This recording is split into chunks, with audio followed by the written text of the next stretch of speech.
If you've been here for a while, then you might remember me as the person that made like a bunch of videos about semester at sea.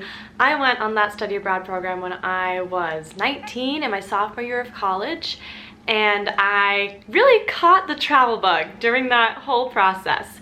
So ever since then, I've been trying to find like the best way to travel beyond just traveling on your own. Like solo travel, planning trips with friends, planning trips with your family. Something that was like more than that. I wanted that same sort of like community feeling, and honestly I liked the travel aspect being planned for me. I think that that's a really fun way to not have to like think too much about it. With like my job now and like everything else that I do beyond just traveling, planning my own travel can sometimes seem like, I don't know, it just seems like a lot to me sometimes. So especially if it's somewhere that I don't know anything about, that I'm traveling to, or somewhere that I don't feel like I could plan things for myself, like having a company do it for you has been really interesting and fun to do. So my point being is that I am now using EF Ultimate Break as probably like the way that I've been doing my past 3 international trips. And they've been really cool, really fun, and all really different. So that is why I wanted to make this video, to tell you the 3 different trips that I've been on, compare and contrast them, and tell you which ones are the most worth it, in my opinion. Quick interjection, also, if you're watching this, I have a $100 off code in the link in my bio for first-time travelers with EF. So if you want $100 off, go check it out. Okay, so first, to set the scene, a little context. EF Ultimate Break is a travel company that plans travel for you, and it's for people from 18 to 35 years old. You sign up for a trip, you go, you can go alone or sign up with a group of friends, and then you are in a group that is like 15 to 30 people, and most things like the travel between places is planned for you, your flights are done for you, the cities that you're going to, all of that is taken care of, and it's a great way to like meet friends and travel with people your own age. So that's what EF Ultimate Break is. And then just a quick overview of the 3 trips that I have been on. So the very first one I went on was called Egypt Cruise the Nile. We flew into Cairo. I'm looking at the map down here. We flew then to Aswan. We went on a Nile river cruise for 3 nights down the Nile, which was crazy. So cool, on like a river boat. And then flew back to Giza and flew out of there. So I had a couple flights within it, and that was really, really sick just in Egypt. The second one that I went on was called Budapest, Vienna and Prague. And on this one, we flew into Budapest, drove to Vienna, drove to Slovakia actually for one day on the way to Prague. So that was just driving, no extra flights within it, but we went to 4 different countries. And then the third most recent one that I've been on was Belize, Rainforests, Reefs and Ruins. And that one, we flew into Belize. We went to a few different parts of Belize. We went on a bus to Guatemala for a day, and then flew back out of Belize City. So that one was 2 different countries. And these were all in different continents. So I had an Africa one, a Europe one, and a South America one, or Central America one. So I feel like it's a pretty good range. I was trying to do different ones because I wanted to see like what all types of trips were like through EF.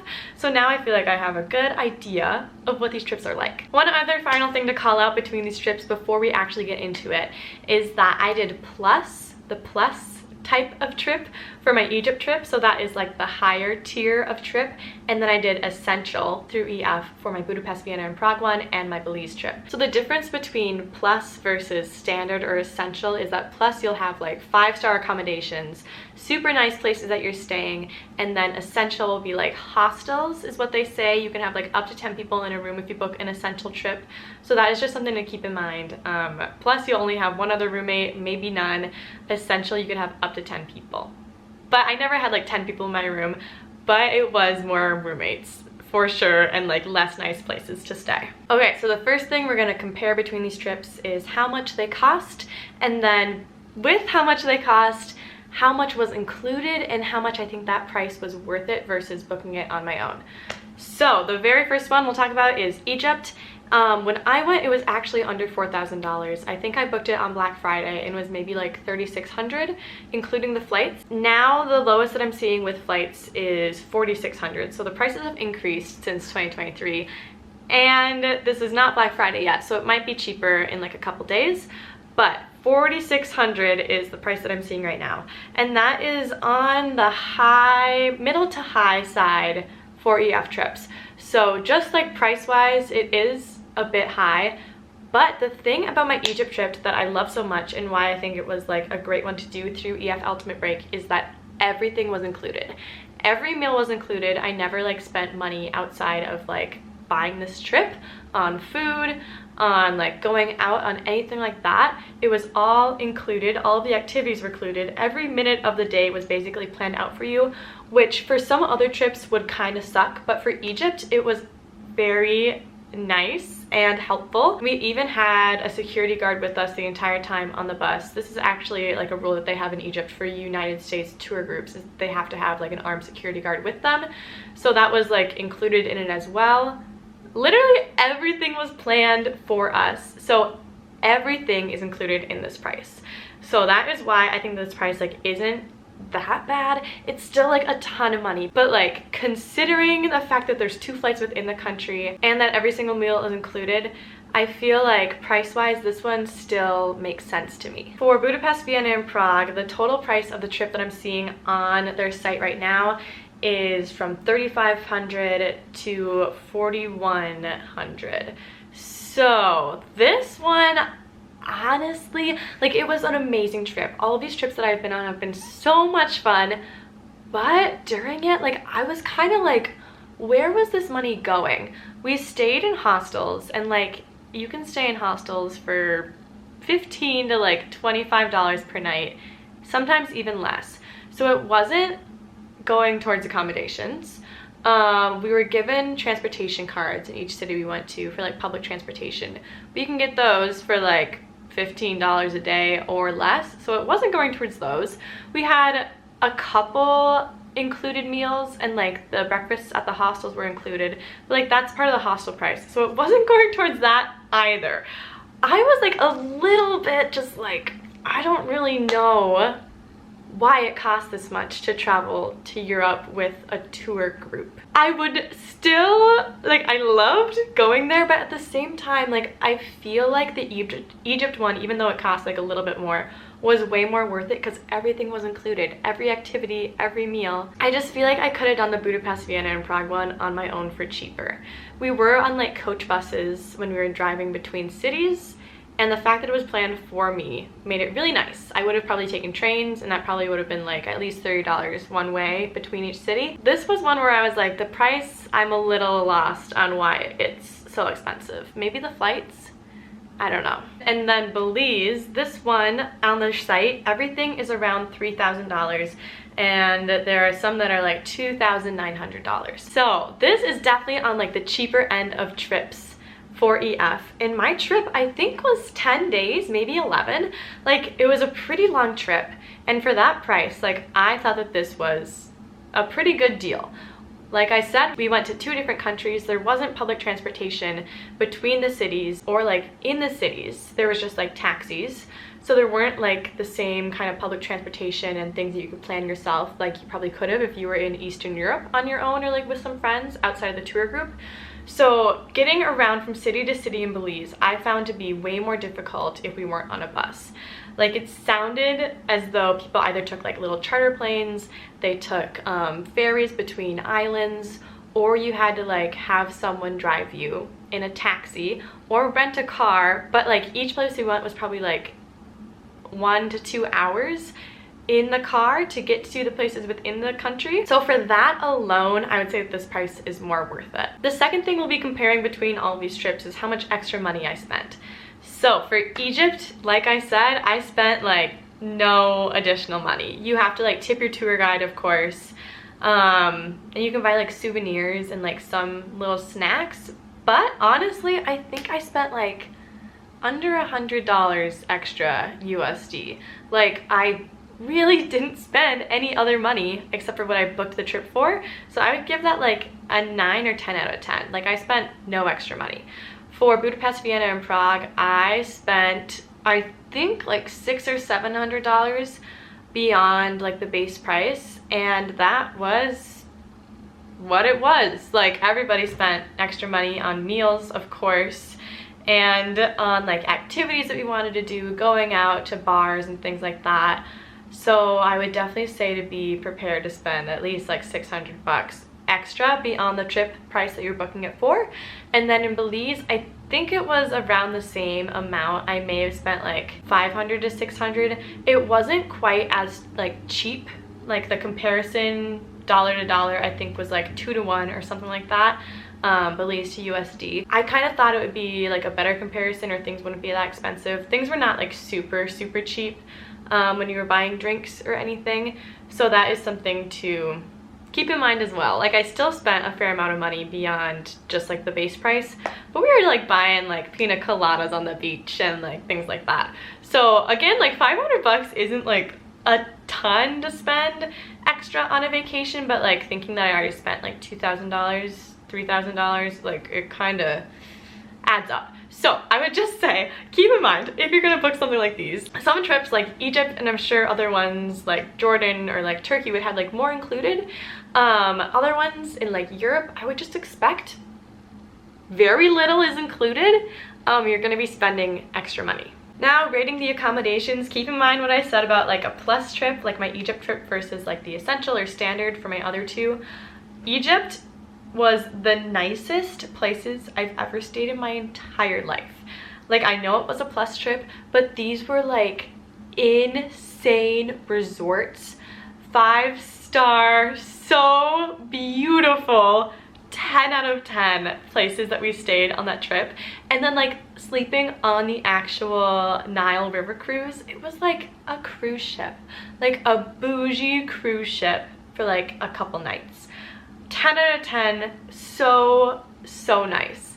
The places that we stayed in Budapest, Vienna, and Prague, I would give like a 5 out of 10. I'd give it a 5 out of 10. Like they weren't bad by any means, but the hostels that were chosen were like a little bit out of the city centers, and I always had 3 to 4 people sharing the room with me, which is like totally normal for hostel life. I'm not saying that that's a bad thing. I would just say like I didn't have this context going into it. No one made this video for me. So I went from like my 5-star resorts with 1 roommate to just like hostels, and I was like, I could have booked this myself with like 4 or 5 other people in my room. And that was just like a little bit of a shock, not knowing the difference between these kind of trips. So that is something to just keep in mind.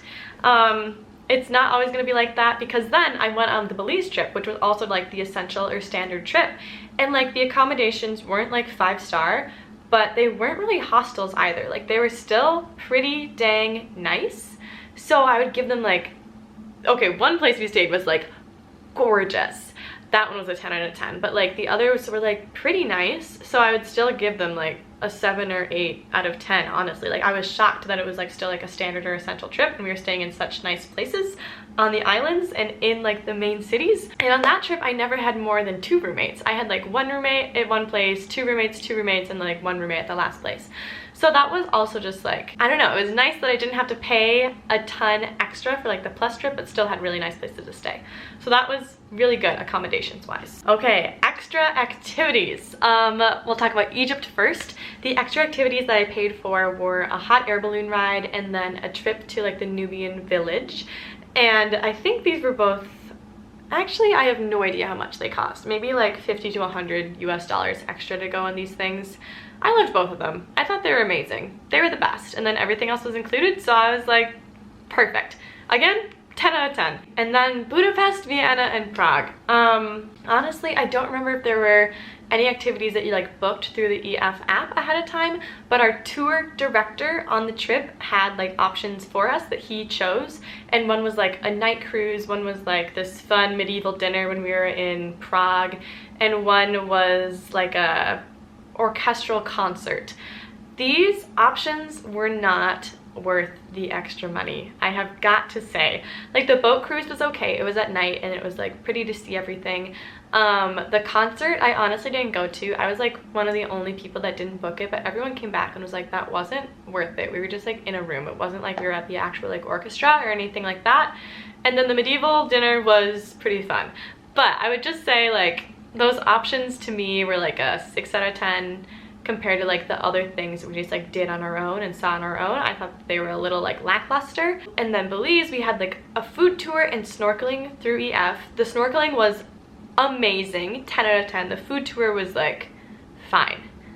It wasn't that special, but it was still okay.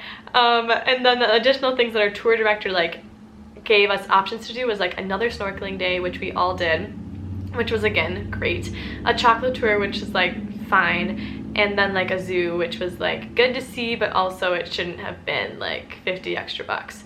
So I would say for the Belize things, I would give them like a 7 out of 10 for additional things, minus the snorkeling. Snorkeling was incredible. Now comparing these in terms of like how much free time I had, Egypt I had 0 free time. I could have used some more. Actually though, no, we had free time like on the top floor of like the boat cruise and like at the pools at the hotels. Like we still had free time, we just like didn't really go out into like the cities themselves. So I take that back, it was like 7 out of 10 for free time. Budapest, Vienna, and Prague, we had a lot of free time, and this was actually really good. I would give this like 10 out of 10 for like how much free time we had to go and do things that we wanted to do. However, it should have cost less because of how much free time we had. But I loved having the free time, but it should have cost less for how much free time I had to fill on my own. And then Belize, we had almost too much free time, because there weren't things that were like easy to go do and easy to plan on your own in Belize. Like we had too much free time at like pools and things like this, but like it was still like okay. So I'd give it 7 out of 10, 6 out of 10 for like a little bit too much free time. But honestly, I just had to keep in mind like it was supposed to be a chill trip. I was on a beach, I was on vacation. It didn't have to be like a go go go kind of trip, so maybe it was like okay to have some time to chill. But I don't usually chill that much, just as myself as a person. Let's do the nightlife between the 3 places. Egypt, nightlife was a 0 out of 10, but that's because like the main religion in Egypt and just like the culture there, they don't drink alcohol, so that wasn't a part of that trip. So just know that going into it and you're not going to be disappointed. Budapest, Vienna, and Prague, nightlife was 10 out of 10. So fun, so cool. Like we went to the largest bar in all of Europe. Like it was like a 5-story bar in Prague. It was so sick. So like if you like nightlife, this would be a great trip to go on. People were just drunk all the time and hungover every day. So I guess that's a good thing to know about this trip. But it was 10 out of 10 for nightlife. And then nightlife in Belize, I think it could have been a little more fun. We were there in like a slower season, so there just weren't as many people, but we still like had some fun. I would just say maybe like a 5 out of 10 for like the time that we were there, but it could have really been crazy. Like I could see how it could have been nuts, but it was still fun. Weather and comfortability between these 3 trips. Egypt, it was 110 degrees every day. But like I knew that going into it, so like yes, I wasn't comfortable, but like I feel like I can't really rate it because like I knew it was gonna be just like the hottest trip I've ever been on in my life. So no, I don't need to rate it. I would just say know that you're gonna be really hot. Budapest, Vienna, and Prague, I went in April and it was just like chilly. It was like 40s to 50s to maybe 60s, and I packed for it, so like I was comfortable. It was good. 8 out of 10, I liked it.